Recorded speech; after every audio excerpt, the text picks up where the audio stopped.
So Cam Ward obviously having a phenomenal season. What do you think's gone into that? I mean, he's thrown, I think, 141 passes without interception, 13 touchdowns. Mm-hmm.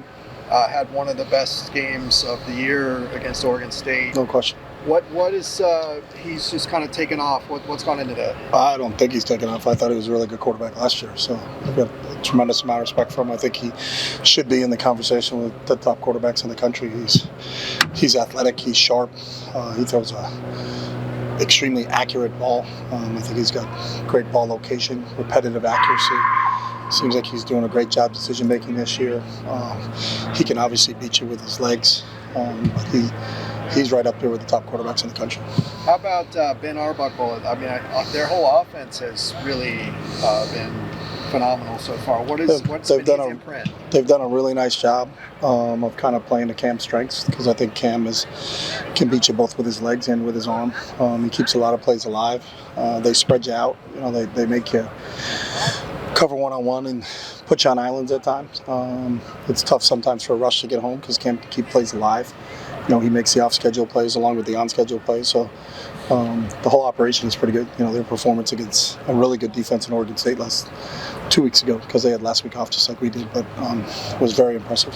How do you feel like your defense matches up, especially in the secondary? We'll see on Saturday. I'm not a prediction guy, so we don't look at it that way. We look at where you have to have a really good week of preparation against a really good football team. Is 4 games of film for their new offense, is that enough? Do you still watch some stuff from last year? I'd like to have a lot more, but we don't. So it is what it is. We don't ever we look at all of it. We looked at every game last year. We looked both offensively, defensively, and special teams, and we looked at every game, since Jake's taken over the program. So, but 4 games is what you have to work with this year. It is what it is. So we don't look at it like I wish I had more games. So let me rephrase my question. What does the defense need to do, especially in the secondary, to have a really good Saturday? Don't allow him to complete a pass. That would be a really good Saturday. Don't allow him to complete one pass. That would be a really good Saturday. That would be. What have you seen out of Jalen Davies this year at corner? Just consistency. I think he's in year 2 with us. He always seems to be around the ball. He seems to, I think in our big plays in the secondary in the last 2 years, he's been a part of almost all of them. He's around fumble recoveries. He's around interceptions. He gets hands on balls. But I think this year, in him taking another step in his game, I think there's a lot more consistency to him. He's really dialed in. It's that growth. And there's a lot of those guys that are in year 2 here. Latu's in year 2, the Murphys are in year 2, Darius is in year 2, Jalen's in year 2, Gary Smith is in year 2. Those kids that came in through the transfer portal are really, I think, in that second year, are making a huge impact because of the gains that they made from year 1 to year 2.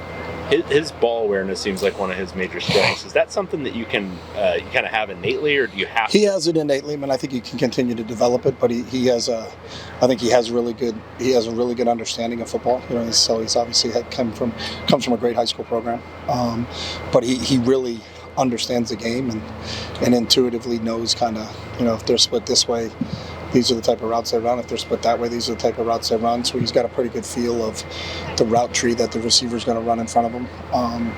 But it's his knowledge like that. I think his knowledge of football is really high. He's got a really high football IQ.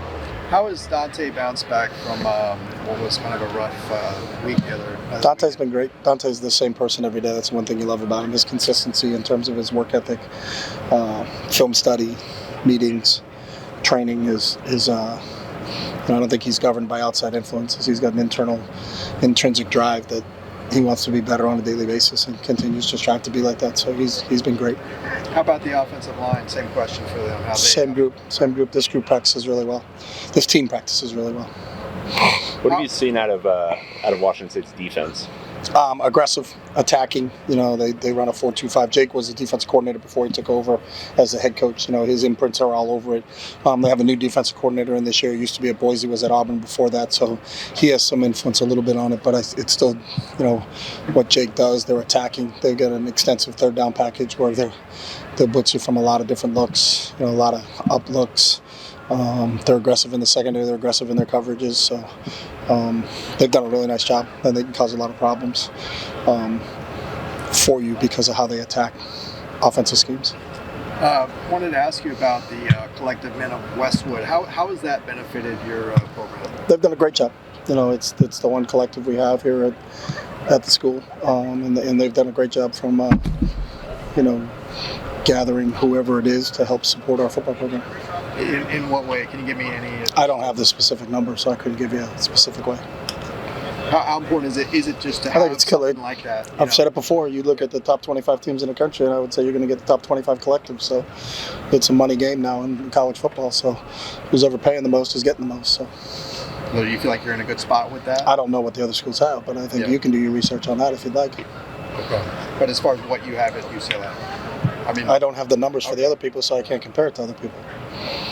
I coach football, so I don't run collectives. Well, so the colleges, the job description's expanded these days. But no, it doesn't, because college coaches aren't allowed to be involved with collectives. So that's an NCAA rule. So if a college coach is involved with a collective, then that's wrong. So.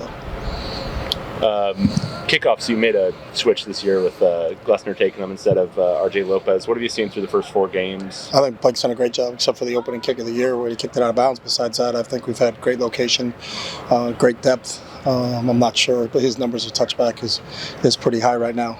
But I think Blake's doing a really good job. Any updates on Ale or Titus? They're both unavailable today.